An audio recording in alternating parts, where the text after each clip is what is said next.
Muy buenas, ¿qué tal? Cuarto día, cuarta entrevista y en este caso con Pablo Gómez. Pablo Gómez. ¿Qué tal? ¿Cómo estás? Bien, tío. Agradecido por estar aquí y gracias por acercarte a Tierra Santa, tío. A Tierra Santa, Sí, cuidado. no. Hombre, vas a tener a mí malagueño, a Ezequiel en Estepona, que es Sí, es Málaga, verdad, ¿no? sí, es verdad. Ahora voy a estar varios días en O sea, que Málaga. eso es bueno, tío. Sí, me encanta Málaga. Me encanta Málaga, tío. El ambiente que hay y demás. Lo disfruto mucho. Cada vez que estoy por aquí lo disfruto mucho. La verdad es que quizá podríamos hablar también de muchas cosas de la parte positiva de vivir en Málaga, a nivel espiritual también. Hay muchas cosas. Bueno, Pero bueno, no, empecemos, tío, empecemos. A nivel espiritual, vivir en Málaga. Sí, tío. Málaga es una ciudad muy de ocio. Hmm, Y eso provoca que todo el ambiente, la mentalidad, el estilo de vida de la gente también sea de ocio. Entonces Ya. la espiritualidad aquí es muy de ocio también. Entonces hmm, es interesante ver cómo las iglesias, la gente muchas veces no prioriza en la iglesia ni en su espiritualidad porque va y viene, ¿no? Ya. Y la parte negativa de eso es que muy poca gente tiene un compromiso muy arraigado con el desarrollo personal, el desarrollo espiritual, el desarrollo de la iglesia incluso, ¿no? Entonces, si hay un plan mejor que no tiene que ver con el culto, pues yo me voy, ¿no? O lo que sea. Falta ese compromiso con la iglesia Mucho, local, quizás. mucho. Entonces, es una ciudad de muchísima actividad, Hmm, de tanto ocio, tanto turismo, hmm, que incluso la iglesia está llena de turistas espirituales. Wow. Y eso provoca que cuando tú estás invirtiendo en gente o estás enseñando a gente, muchas veces la gente no se toma ese compromiso de querer acercarse más a Jesús por tener un desarrollo, ¿no? O simplemente una espiritualidad más sana, ¿no? Entonces toman lo bueno o lo que a ellos les interesa y para otra cosa, ¿no? Para volver a sus casas, a sus destinos originales. Sí, como una religión evangélica, pero realmente no lo Sí, viven, ¿no? Como el que no sí. tiene ese compromiso Y con su aquí, iglesia. evidentemente, filosofía lo que te dé la gana. Claro, Entonces, como hay tanto cultura claro. mezclada también, Mm, entonces esa espiritualidad se palpa mucho en la ciudad, pero no tiene que ver con una espiritualidad real. mm. Interesante, tío. Tengo un amigo que es que ya estoy aquí. Yo no quiero, Vamos al lío, para eso estamos. no quiero estar a predicar de nada, tío. Tengo un amigo misionero que le encanta hacer el estudio de las catedrales en España, tío. Ujú, Y él hablaba del legado y hablaba de cómo en la antigüedad, cuando se construyeron las catedrales, Málaga tiene como tres fases, son tres siglos haciendo la catedral, no terminan de hacerla, pero cada persona, cada arquitecto que desarrolló una idea para la catedral, lo que quería era dejar un legado, una impronta de Dios muy bestia. mm, Y más allá de todo, la autenticidad, la pomposidad, el dinero, el oro que se dice normalmente, lo que ellos estaban diciendo era, no, yo quiero dejar lo mejor que tengo, wow, entregarlo para Dios. ¿Por qué? Porque voy a construir esta catedral de tal manera que cualquier persona de cualquier parte de Málaga, cuando alce la vista, tenga una referencia de Dios. mm, Y Málaga está construida alrededor de la catedral. Entonces, tú te vas a cualquier parte de Málaga ahora mismo y tú alzas la vista y tú ves una de las torres que hay de la catedral, ¿no? Y esa impronta, ese legado, esa idea de estos hermanos cristianos de antaño no se palpa muchas veces hoy en la iglesia actual. en la iglesia, ¿no? Entonces, ¿cómo mola el hecho de pensar que gente dijese, por generaciones queremos construir? Mm, Queremos construir para los siguientes 5 siglos, 7 siglos, 8 siglos. Que la gente vea a Dios cuando está lanzando la cabeza. Bueno, De hecho, el arte siempre estaba relacionado aquí en Europa, ¿no? Con el cristianismo. Las ya, mejores ya. obras musicales en torno a Dios, los mejores cuadros siempre tenían temática religiosa, ¿no? La arquitectura, las grandes obras arquitectónicas eran relacionadas con Dios, las catedrales y demás, ¿no? Y tristemente ahora el arte está relacionado con cualquier otra cosa Sí, menos con Dios, ¿no? Menos sí. 4 o 5 locos que hacen cositas para Dios, Sí, pero la mayoría de personas no se ha perdido eso, ¿no? sí. Pero es verdad también que al final la imagen de Dios está puesta en el propio arte y en el artista, ¿no? Por mucho que quiera desligar quizá el arte de la figura de Dios, Dios es creador, ¿no? Y esa Mm, sensación de que tú puedas crear y desarrollar una idea es imagen Imago Dei, ¿no? Así que es interesante, tío, eh, Es interesante, tío. Muy bien, pues bueno, hemos empezado fuerte. No sé. De Málaga, bueno, cuéntame. Hemos empezado hablando por Málaga. Amas Málaga, sientes Málaga. Sí, Naciste tío. aquí en Málaga, supongo, Soy ¿no? malagueño. 100%. 100% malagueño, casado con una madrileña.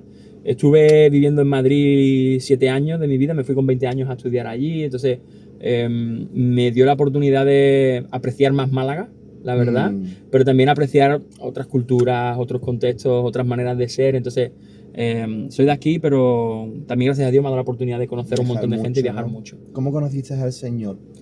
Wow, tío, pues yo vengo de contexto católico nominal, ¿vale? De la BBC, boda, bautizo y comuniones, ¿no? Pero conozco un compañero de clase cuando tenía 5 o 6 años, su papá, en el matrimonio, él es evangélico, pero también un poco nominal. Entonces, cuando tenía como 8 años, algo así, hay como unas actividades para niños durante el verano, y allí hablan de muchas cosas, ¿no? Pero es como, vamos a hablar de misioneros, historias misioneras, hay una enseñanza bíblica y luego juegos, merienda y no sé qué.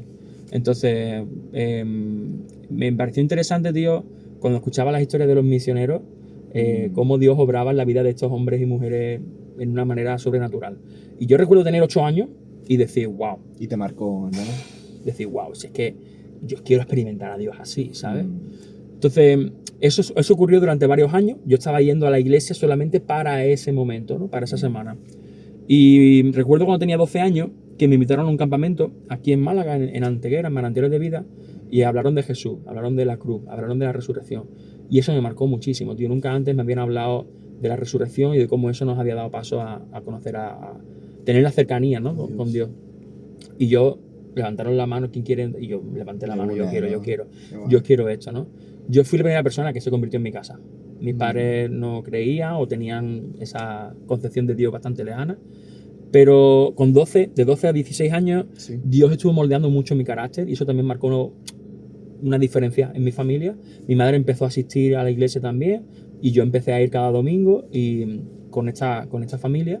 Y a la vez también el papá, al ver que sus hijos estaban involucrándose en la iglesia, también reafirmó su fe y empezó a asistir junto con su mujer que no era cristiana. Los amigos de mis padres. Entonces, el único que faltaba por ir a la iglesia era mi padre. Y al final mi padre también cedió, ¿no? Y ahora está pastoreando una iglesia. O sea, es así un poco la historia. Hijo de pastor también, ¿no? Sí, bueno, sí. Tarde ya, pero... Sí, mantenemos ahí la etiqueta, macho, pero... Bendita etiqueta. Sí, bendita etiqueta. Yo la disfruto, la gente nos invita a comer a sus casas, la gente... Muchas veces los hijos de pastores vemos lo negativo, pero tienen muchas cosas positivas. No le caemos bien a la gente, pero nos ponen buena cara. Sí, exactamente. Son todas ventajas. Sí. Yo lo veo igual. En mi caso, a mí no me invitaban. Mi padre era los que invitaba. En mi casa siempre había gente y mi madre estaba ahí haciendo las comidas y todo. Y fue muy guay porque conocí pues a muchos hombres de Dios que vinieron a predicar a la iglesia y estuvieron hablando otras cosas.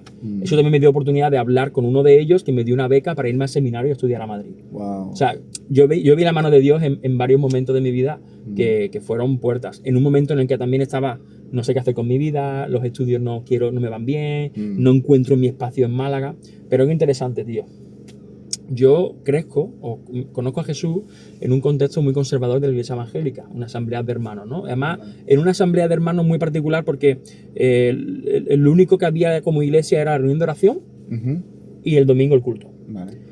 Todo, el que conoce un poco la asamblea de hermanos, en aquel entonces quizás, pues todo se regía a través de la voz del hombre. Las mujeres no podían hablar, tenían que llevar el velo y todo era muy protocolario y tal. Entonces, la expresión más abierta del Espíritu Santo no existía tampoco como tal, ¿no? Creían en los dones espirituales, pero a algunos de ellos pues les costaba la idea de pensar más allá de una expresión espiritual más fuerte, ¿no? Yo recuerdo, tío, estar en uno de los cultos en la tarde de predicación y Dios hablarme con voz audible y decirme con 16 años, tú no vas a tener un trabajo normal, yo te elijo como misionero, así. Tío, la primera vez que escuché misionero tenía 8 años. Con 16 vuelvo a escuchar misionero. Yo no tenía ese bagaje o ese background de misionero, no sabía lo que significaba. Pero yo entendí de Dios esto y dije, ok, Dios, yo quiero obedecerte. Vamos. Y de los 16 hasta los 20, yo tenía aquí grabado atrás, Dios me ha llamado, Dios me ha llamado, Dios me ha llamado.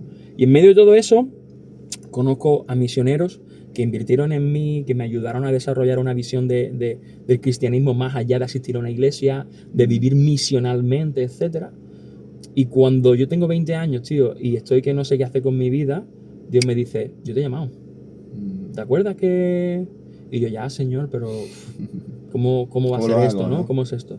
Y recuerdo que al poco tiempo hablé con este hombre que me dijo, pues si tú quieres ser misionero, tienes que prepararte, tienes que estudiar, tienes que meterte en Biblia.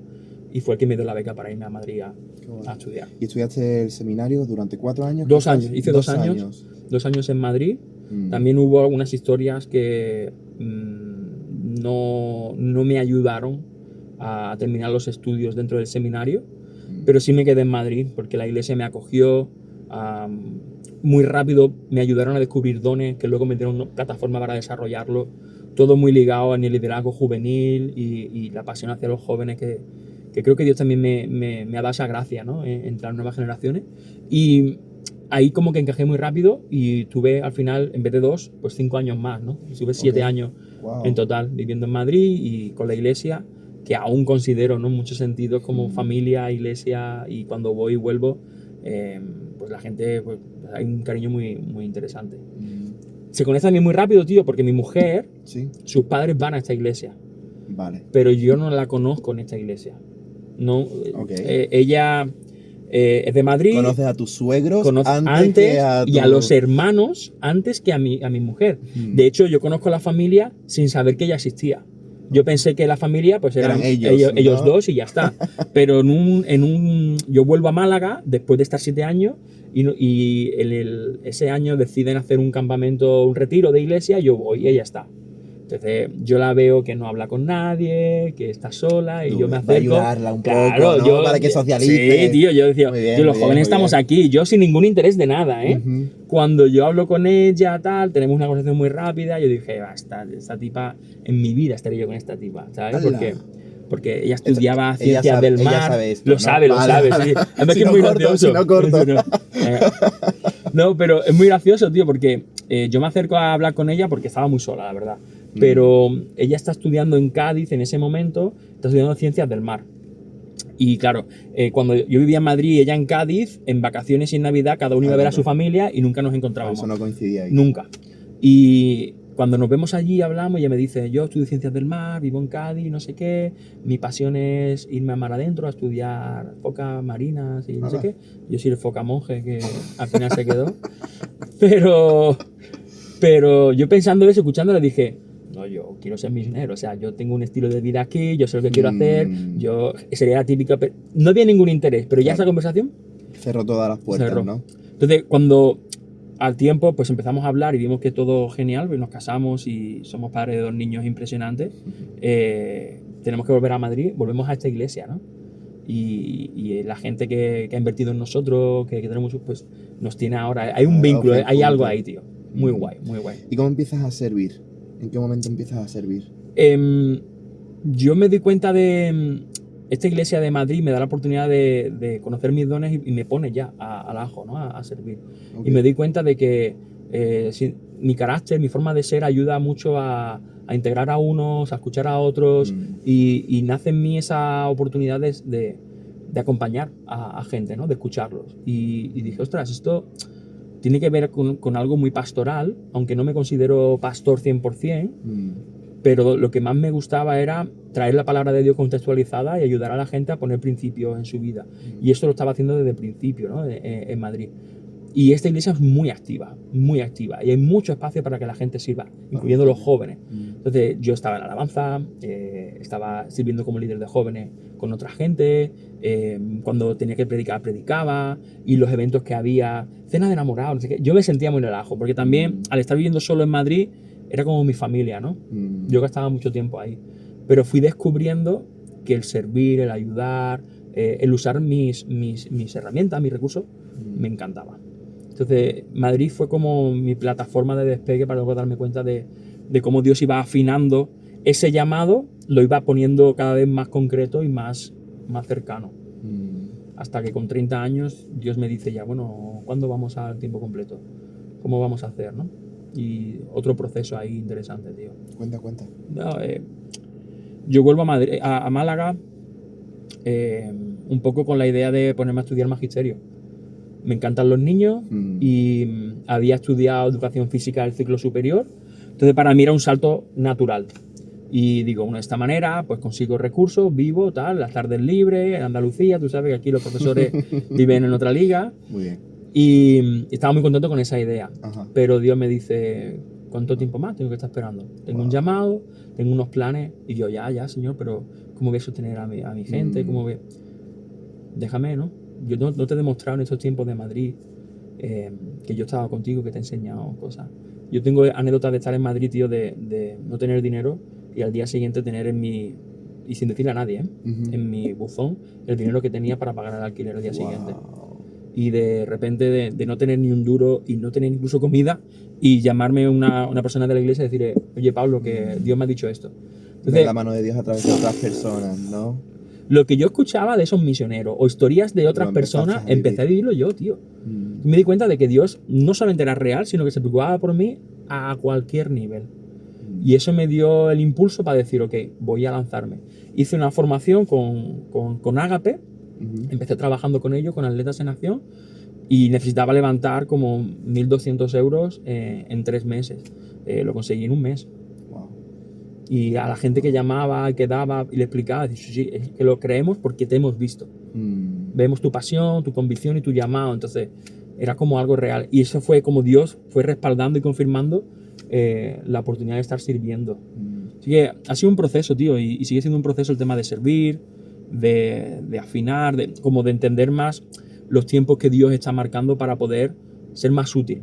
No desperdiciar dones, tiempo en donde haya oportunidad, sino cómo puedo traer más valor en el lugar donde estoy sin que la gente pierda la oportunidad también de desarrollar sus propios dones en medio de todo eso.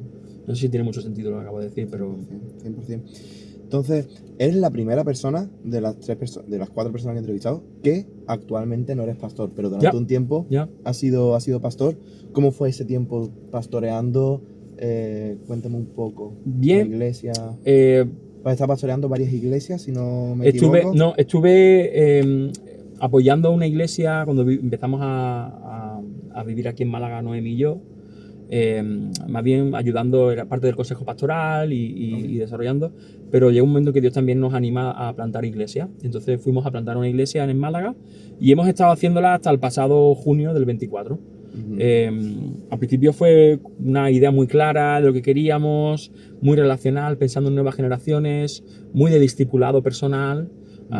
Tú sabes que mi mujer se dedica también al cuidado integral de las personas, entonces era como muy natural para nosotros hacer esa labor. Mi pasión es predicar, tío. Yo me encanta exponer la Biblia y desafiar a la gente, ¿no? Creo que picar piedra hasta que encuentras un diamante y enseñar al resto. Mira el diamante que he encontrado, ¿no? Sí. Y creo que también Dios me ha dado como esa voz, una voz profética, ¿no? Y entonces de alerta, de alarma, de despertar conciencia, de mover un poco el tema, ¿no? Entonces yo lo que estaba viendo era que a veces la iglesia no estaba conectando con las nuevas generaciones en sus formatos, en su liturgia, y quisimos centrarnos más en un espacio donde la gente pudiera encontrar comunidad, escucha, preguntas, espacios abiertos, ¿no? Entonces ha sido un desafío, tío. En medio de la pandemia, nosotros nunca nos hemos querido mover en locales, siempre hemos estado en la playa, que estamos aquí al lado, reuniéndonos en cafeterías, en diferentes locales, y en medio de todo eso, mi pasión siempre fue levantar más líderes. Que toda la responsabilidad no cayera sobre mí, sino que hubiera gente que desarrollara dones, como los 5 ministerios que Pablo habla en Efesios, ¿no? Y poder encontrar una iglesia equilibrada desde esos ministerios. Y yo le quitaba mucho hierro a la idea de que yo era el pastor principal. ¿Por miedo, por respeto, por...? Un poco por... Creo que también es parte de mi carácter rebelde, de querer romper demasiadas veces las estructuras. Pero la gente necesita un referente, y yo lo era. Solo que a veces algunos me presentaban como pastor, no sé cuánto. Y yo, mira, yo soy Pablo, Pablín, yo soy Pablín para mucha gente, o sea, entiendo la figura. Cuando viajaba a Latinoamérica lo entendía más en ese contexto, pero pero aquí... el título te chocaba un poco. Sí. Y más lo que hemos hecho, mientras levantábamos la iglesia, pues intentábamos eso, hacer ese discipulado intencional y personal, tanto con el liderazgo, junto con otras personas que estaban empezando en su proceso de cristiandad. Y yo he disfrutado mucho, tío, de poder ayudar a la gente. En ese proceso también me he dado cuenta de que yo no soy un pastor al uso. Yo no soy alguien que va a pastorear la iglesia por muchos años, porque yo quemo a la gente. Yo tengo también esa capacidad de empezar proyectos, levantar gente, irme a otro sitio. Pero si me vas a querer para 20 años en una iglesia, yo puedo quemar a la gente, porque mi mujer es mucho más pastoral que yo. De poner el hombro. Explosivo quizás, sí. ¿no? A mí me encanta, tío, escuchar historias. Me encanta ver ese diamante en la gente y ayudarte a explotarlo. Yeah. Siempre y cuando tú quieras. Claro, claro. Pero si no quieres, no me hagas perder el tiempo. O sea, una de mis oraciones era, Señor, ¿quiénes son los próximos líderes juveniles? Para poder invertir en ellos. Me da igual donde estén en España, en Europa, en Latinoamérica, me da igual. Pero si tú me permites conocerlo, conectarlo y ayudarlo desde mis limitaciones, experiencias y oportunidades, yo quiero. Y para mí yo me prestaba más a gastar más tiempo con esos perfiles que no con todo el mundo en la iglesia que estaba buscando algo de mí. Para eso yo decía, tienes a mi mujer, tienes a mi hermana, tienes a otra persona, ¿no? Que... Sí, pero preferías explotar esa parte de ti que tú piensas que es ese don que el Señor te ha dado, que es justamente eso, ¿no? Sí. El impulsar, como impulsador de ministerios, de personas, de... Totalmente. Por eso, cuando una de mis oraciones era, Señor, ¿dónde están? O sea, yo llevo años orando y buscando dónde están. De repente apareces tú, tío. Y aparece un Pablo Salvador, ¿sabes? Elvis, ¿sabes? Sí, y yo decía, tío, pues están todos en Sevilla, Señor, ¿qué está pasando aquí, no? ¿Dónde están en Málaga, no? Los hay. Los hay. Y he empezado a escuchar también de algunos de aquí. Y claro, en medio de todo ese proceso, también yo no puedo llegar y, vente conmigo a caminar, que vamos a... No, estoy aquí. Si crees que puedo ayudarte en algo, si puedo sembrar en algo, si crees... siempre desde el respeto y informando también a los pastores que están pastoreando su gente, ¿no? Y que están invirtiendo también en ellos. Pero si de alguna manera, de manera externa, podemos traer también ese valor añadido que desde también otra perspectiva, aquí estamos tanto mi mujer como yo para servir.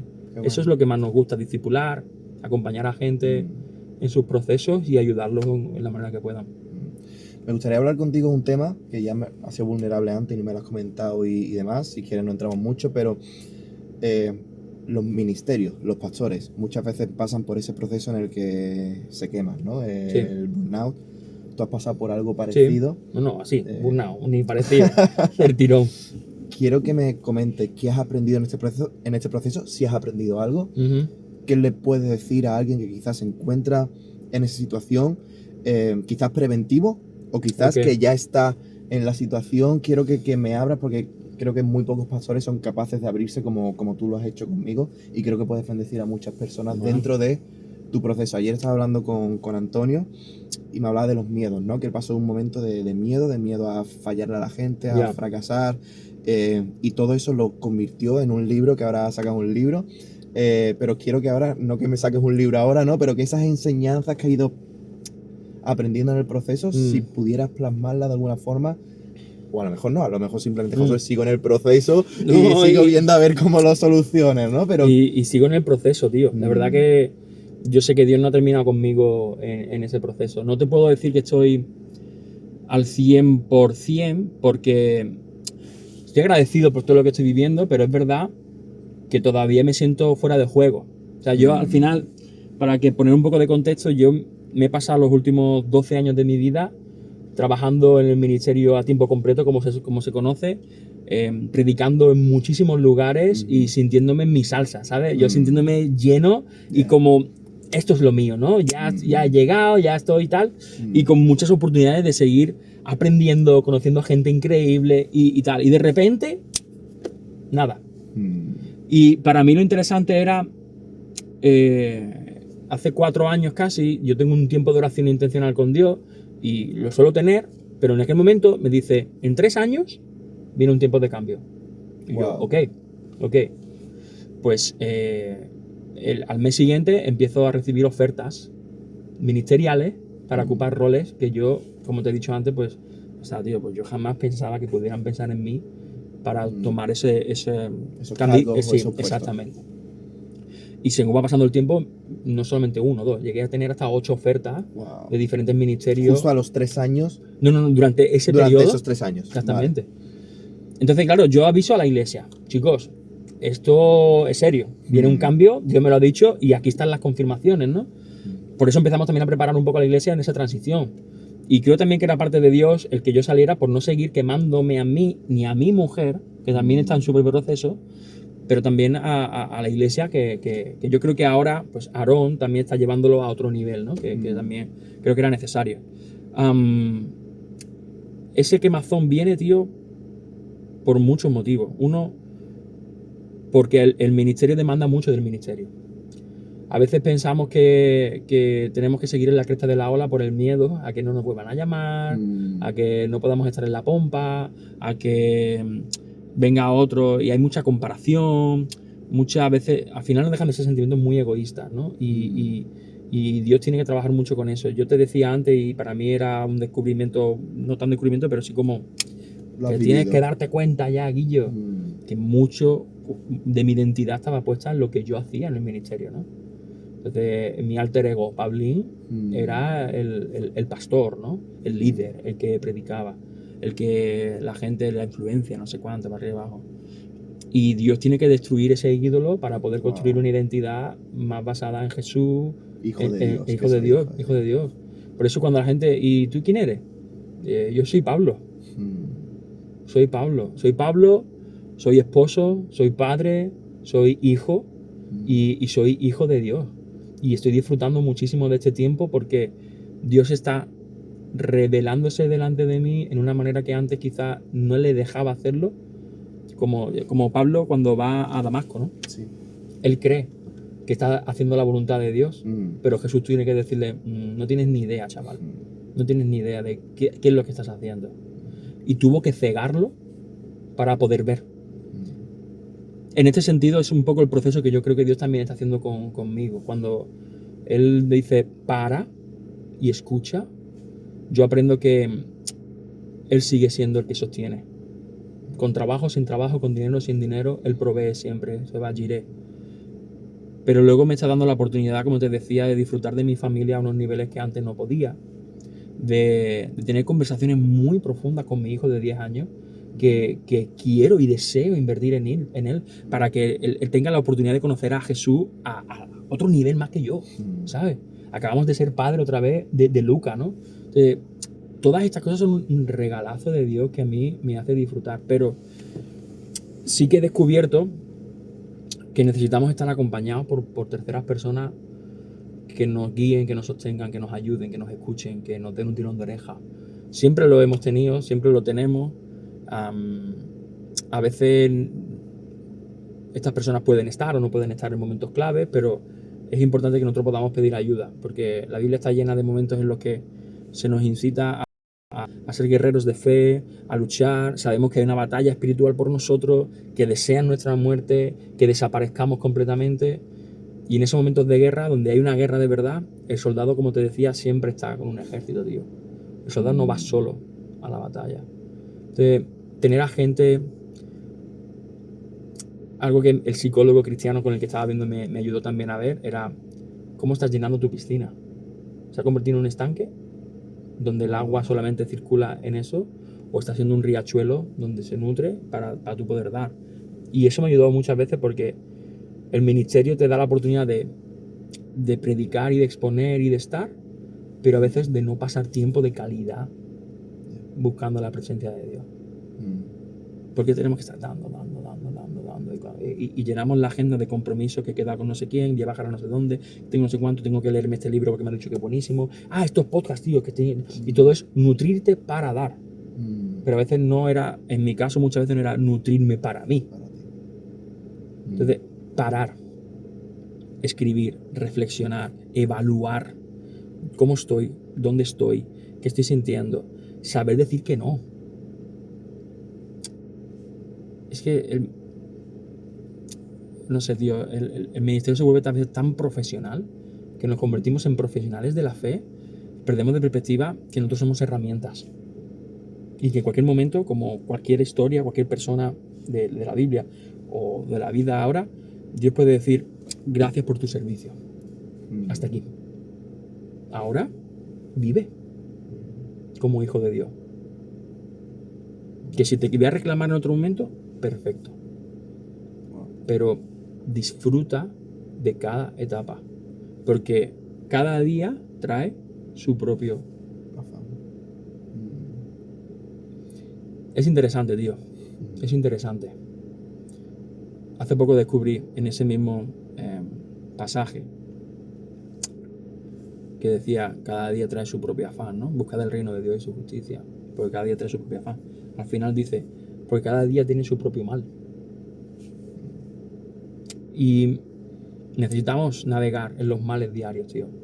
Necesitamos aprender de los males diarios. Y el burnout, el quemazón, las circunstancias que escapan de nuestro control muchas veces son agua fresca para que nosotros podamos navegar en el mar y en el descanso de Dios. Difícil de ver, difícil de entender, pero que otra vez es un regalo que Dios nos da para caminar. Sigo aprendiendo, tío. De verdad. Y seguiremos aprendiendo. Sí.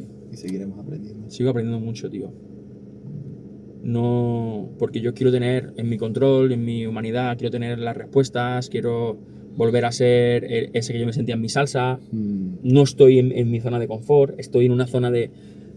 Bueno, señor, ¿cuándo vienes, sabes? O sea, Claro. ¿cuándo ese...?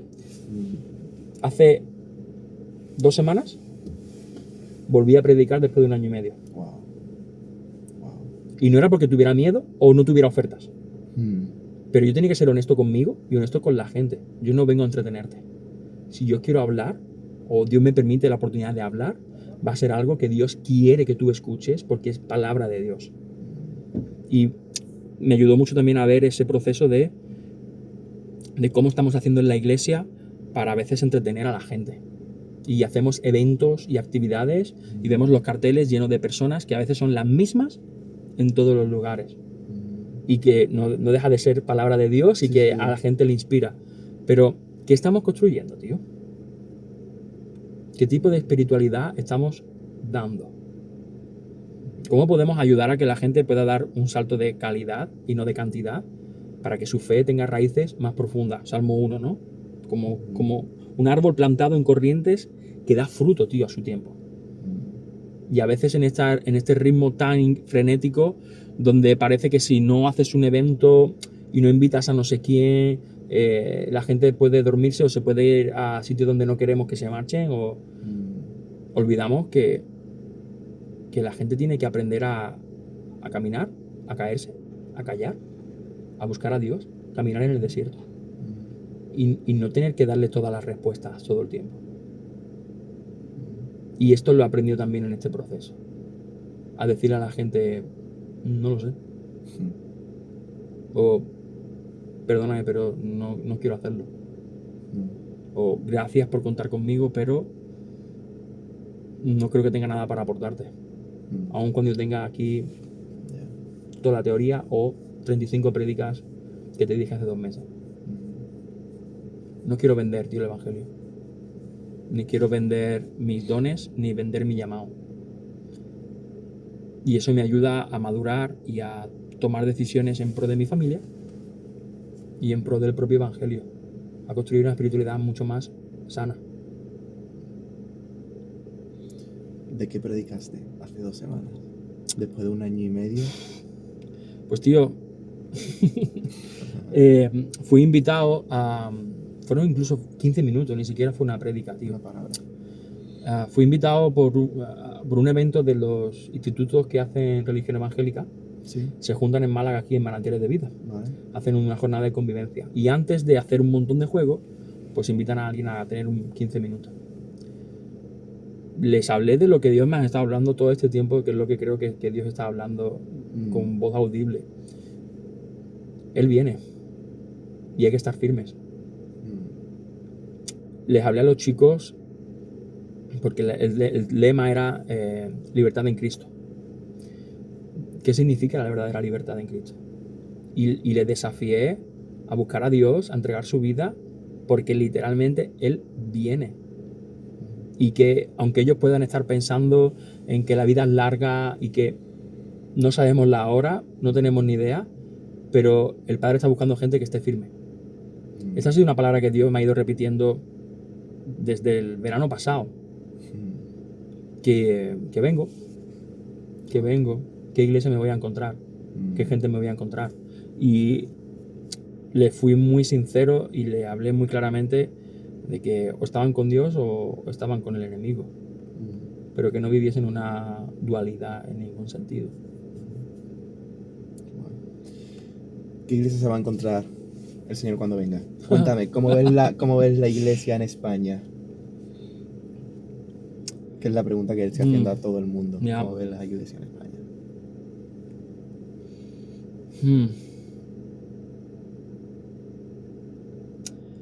No sé si incluso estoy preparado para... Estaba pensando durante estos días cuando tú me dijiste nos vemos y hablamos. No sé si estoy preparado incluso, tío, para responder a esta pregunta, porque hay mucha mezcla a veces de sentimientos, emociones, ideas.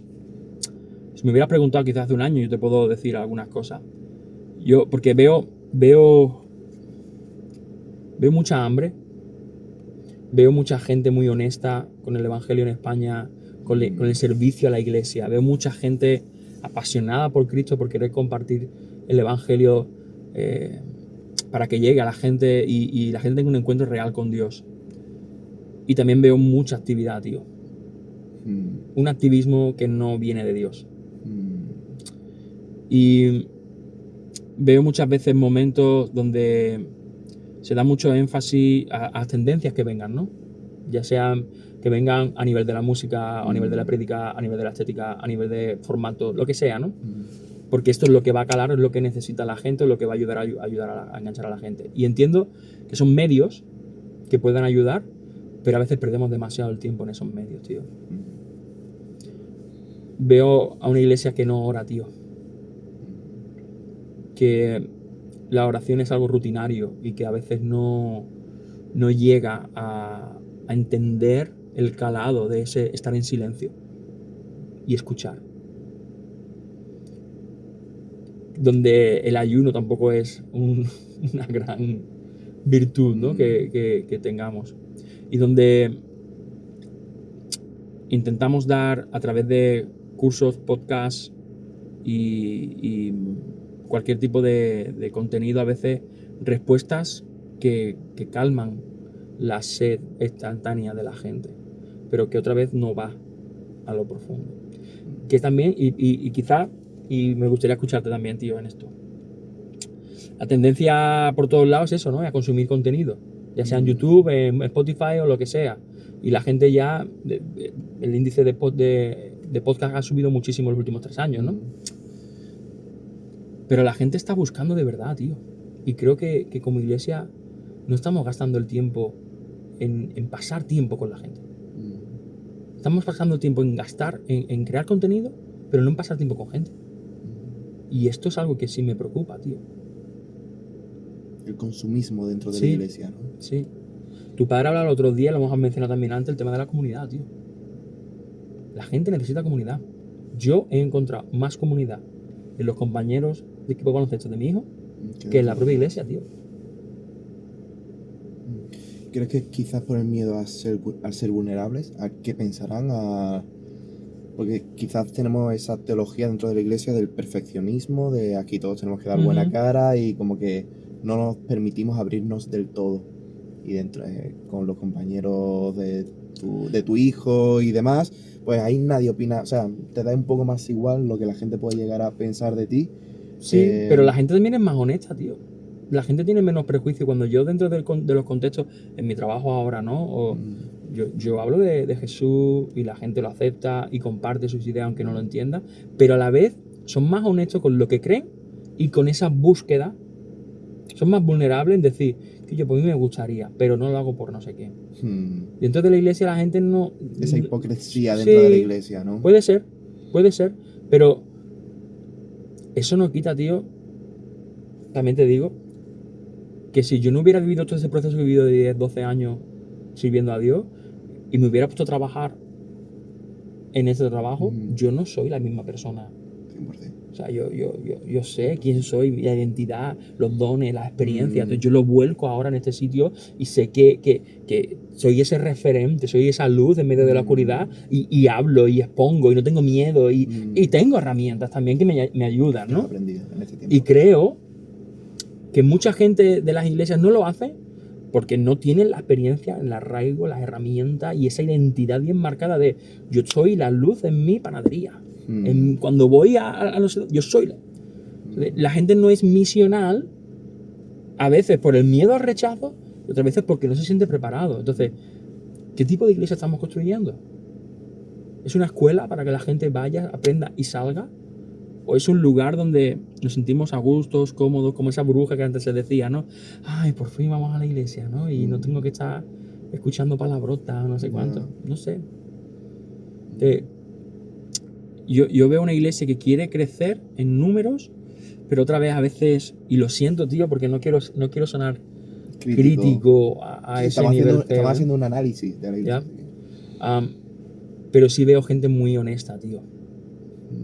Y gente líderes y pastores y misioneros y gente de la propia comunidad, tío, que tiene una espiritualidad muy fuerte, que está entendiendo que el cristianismo no es solamente ir a la iglesia, hacer ciertas cosas, y que incluso hay gente que está batallando con 1000 historias, pero sin embargo son honestos, ¿no? Esos pobres de espíritu, ¿no? Reconocen su pobreza, reconocen que no somos dignos, ¿no? Con nuestras fantasmas, nuestras luchas, pero sin embargo queremos obedecer a Dios. Y esa gente son los que heredarán el reino de los cielos. Y muchos de ellos asistirán a la iglesia y me diréis Señor, Señor, pero yo estoy viendo un cambio de paradigma en ese sentido, tío. Estoy viendo a una iglesia muy reforzada muchas veces por ese contenido que generamos para que la gente escuche, y miles de plataformas donde el contenido es buenísimo, pero la gente no está preparándose. Está consumiendo, pero no preparándose, tío. ¿Qué claves piensas que hace falta para dar ese salto? ¿Cuáles son esas herramientas? Porque predicar lo hemos predicado 1000 veces. Sí. La iglesia no es el domingo, es el lunes, el martes y demás. ¿Qué es lo que hace falta? Bueno, tampoco quizás no hay por qué tener una respuesta, ¿no? Pero es lo que analizaba mientras que tú lo hablabas. ¿Qué es lo que hace falta? Yo vuelvo a hablar, tío, que creo que lo importante de todo esto, tío, es el reconocer que Dios es soberano y hace lo que le place, ¿no? Y en esa soberanía y en mi pobreza espiritual, dejarme guiar y guiar a otros, discipular, acompañar. Yo creo, tío, que hay que predicar. Creo que tiene que haber plataformas que impulsen, que motiven, que ayuden, que inspiren, no que motiven, que inspiren. A la gente, pero que lo inspiren a buscar a Dios, a ponerse de rodillas, a dejarse guiar por otro y guiar a otros. Si yo estoy predicando para un perfil o un contexto más cristiano y la gente entiende, les gusta y siguen con el rollo, pero no les remuevo conciencia y que el espíritu realmente pueda... ¿De dónde estoy tirando entonces mis perlas? Porque mi responsabilidad como predicador, tío, son diamantes que estoy encontrando, ¿no? Yo no puedo desperdiciar estos diamantes, tío. Esto es un regalazo. Y yo no quiero ser una voz más. Por eso digo que yo no voy a venderme. Me siguen llamando para predicar y yo tengo que orar y decirle a Dios, ¿esto es para entretener o para qué es? Y si Dios me dice, vamos, vamos. Si no, por mucho renombre o ilusión que te hagas, prefieres. Sí. Entonces, creo, tío, que necesitamos discipular. Y en medio de ese discipulado encontrar a personas y reconocer que no vamos a poder discipular a todos, que no vamos a llegar a todo el mundo, pero que sí necesitamos gastar el tiempo este año a lo mejor con una persona, 2 personas. El año que viene ya veremos. Pero yo quiero invertir en gente que tenga el corazón también para seguir creciendo. Que caminemos juntos y que eso te lleve a tener un arraigo más profundo con Jesús. Luego, tú tienes tus actividades, consumes tu contenido, tus historias, pero que tú tengas tu mini comunidad, tu refugio, tu espacio para preguntar, para llorar, para crecer, para impulsarte, y que eso te lleve a otros lugares, tío. Y lo que yo tengo, te lo doy. Si son ponerte en contacto con otra gente, ayudarte viendo tus dones, cómo puedo ayudarte a desarrollar esos dones en otros lugares, otras plataformas, otros. Vamos. Pero que al final tú, cuando estés en medio de el lugar que te ponga Dios a trabajar, tú seas tú sepas quién eres y que te pongas a dar a la gente. Pienso muchas cosas, tío, mientras estoy hablando de esto. Tío, no tengo ganas de cortar, la verdad. No sé, llevamos un poco de 2 horas, ¿no? Sí, pero sin problema. Ayer Antonio me hizo una pregunta para ti. Ah, sí, también lo he visto, ¿eh? Que se la has hecho a Rafa. Sí, te la lanzo. La pregunta que él hizo es, típica 20, frase 20, pasa que él lo desarrolló mucho más, ¿no? Si sabes que tienes 24 horas de vida, ¿qué enseñanza le querrías dejar a las personas que te importan? ¿O cuál es ese legado que tú dices, si mañana me muero, sé que he dejado este legado? Es una pregunta que reta muchísimo. Yo me la hice y he estado pensando desde ayer, ¿no? Pero, ¿y qué has contestado? En la entrevista te la estoy haciendo a ti. Pero dame una pista, un comodino o algo. Pues mira, no tengo respuesta, pero va muy en la línea en la que tú dices, ¿no? Pensé en discípulos. ¿Qué discípulos tengo? Porque predicaciones, tenemos miles de predicaciones y conversaciones, pero ¿qué es eso, no? Cuando piensan en Josué, ¿qué es lo que les viene a la cabeza, no? Y no sé, ¿qué es lo que...? 24 horas. Es un reto, ¿eh? Es un reto. Primero, creo que... Wow, tío. Mira, te voy a decir, ahora pensando, mi madre en alguna vez o sea, que lo va a escuchar esto porque creo que está escuchando todo. Mi madre alguna vez nos lo dijo. En mi lápida quiero que quede una frase. O sea, tuve 3 hijos, pero fui madre de muchos. Wow. Y mi madre es eso, me gustaría, o sea, ojalá la pudiera conocer algún día, pero ella es madre. Sí, es verdad que tengo que ser muy generoso porque sí es verdad que soy uno de sus hijos, pero es increíble la cantidad de personas en mi iglesia. En mi iglesia hay muchas personas latinas, mucha gente que vienen de fuera, que se encuentran solos, y mi madre es como esa madre, ¿sabes? A la que llaman cuando les ha pasado cualquier cosa, ¿no? Entonces, como es el legado que ha dejado mi madre es ese, madre, ¿no? Entonces, la pregunta que hacía Antonio, ¿no? Si en 24 horas te fallecieras, te vas con el Señor, ¿qué legado te gustaría haber dejado o qué es lo que le dirías a las personas? Primero le diría a mi familia y a mis hijos que los amo con locura. Que ellos no tuvieran ningún tipo de duda de lo que lo quiero. Le volvería a repetir lo que siempre le digo a Kalel en cada noche. Busca a Dios, habla con Dios, pégate a Él, conócelo, porque no hay nada mejor que eso. De verdad que no hay nada mejor que eso. Y a lo mejor no está sonando nada así súper relevante ni espiritual ni nada así, tío, pero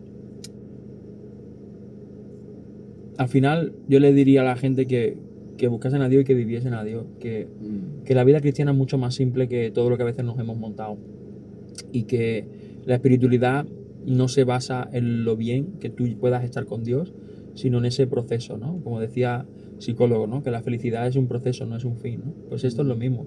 El cristianismo, esto que estamos viviendo es un medio.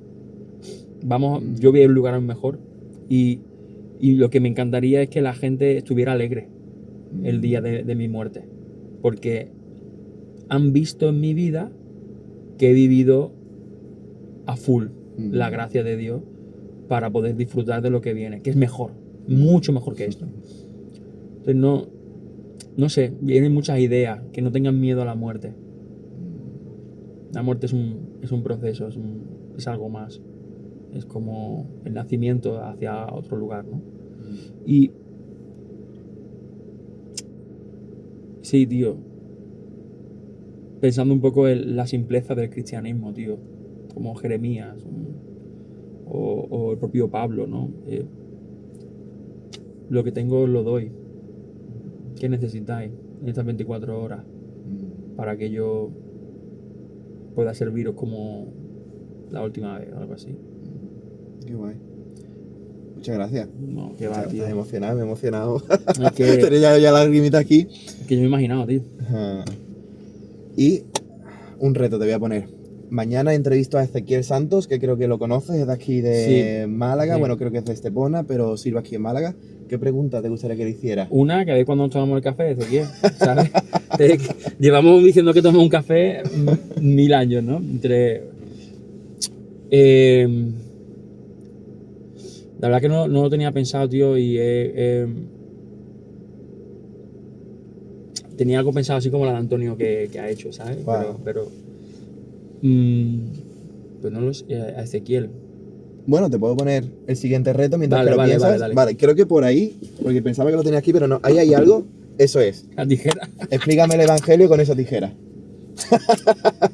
Si solamente tuvieras que explicarme el evangelio utilizando esa tijera, ¿cómo lo harías? También es una pregunta para pensar y te doy eso Mira, así un poco. La verdad que la gente tiene que entender que cuando cuando Adán y Eva tomaron del pecado, la verdad que hubo unas rupturas, unos cortes, ¿no? Había unos lazos muy, muy fuertes de Dios con nosotros, que fue roto, de nosotros con nosotros mismos, nosotros entre nosotros y nosotros con la naturaleza, ¿no? Con el medio ambiente, con la creación. Entonces, de alguna manera y me encanta que sean rojas, porque el simbolismo de esto es que precisamente Jesús ha venido a traer unas tijeras con su sangre, que lo que están haciendo es unir todo lo que esta tijera había roto, ¿no? Wow. El cambio de esta tijera, lo que había hecho por sí mismo, ¿no? En esas rupturas. Y Jesús lo que viene a traer es esa visión nueva de por qué tenía realmente sentido unas tijeras en medio de todo ese proceso. Me puedo enrollar mucho más. No, pero está perfecto. Está perfecto. De hecho, a ver, forma la cruz. ¡Caché! Más o menos. Ok, y la pregunta a Ezequiel. Tío, muy buena salida, ¿eh? Con la tijera, sí, muy buena salida. Tengo aquí ya las cositas que le voy a dar mañana a Ezequiel, pero... unos calcetines que te deje por aquí o algo, ¿sabes? Más complicado. Pero seguro que alguna salida la encuentra. Bueno, que Ezequiel es pastor, es plantador, es predicador, Sí. es un líder de jóvenes también muy, muy reconocidos a nivel internacional. Mi pregunta sería, si pudieras echar un vistazo atrás, ¿vale? Los últimos, no sé, 10, 15 años de tu vida, ¿vivirías y repetirías las mismas cosas que has hecho a nivel ministerial, familiar, etcétera? ¿O cambiarías ¿O algo, no? habría alguna cosa que quizás cambiarías en un Genial. sentido? Muy bien. ¿Vale? Pues nada, Pablo, pues muchas gracias. Nada, men. Muchas gracias por este ratito y... Te he repetido de casi y una nada. hora. Sí, pero lo disfrutas muchísimo. Yo Lo también, disfrutas mucho. Gracias, tío. Pues nada, al resto nos vemos mañana. Que Dios bendiga.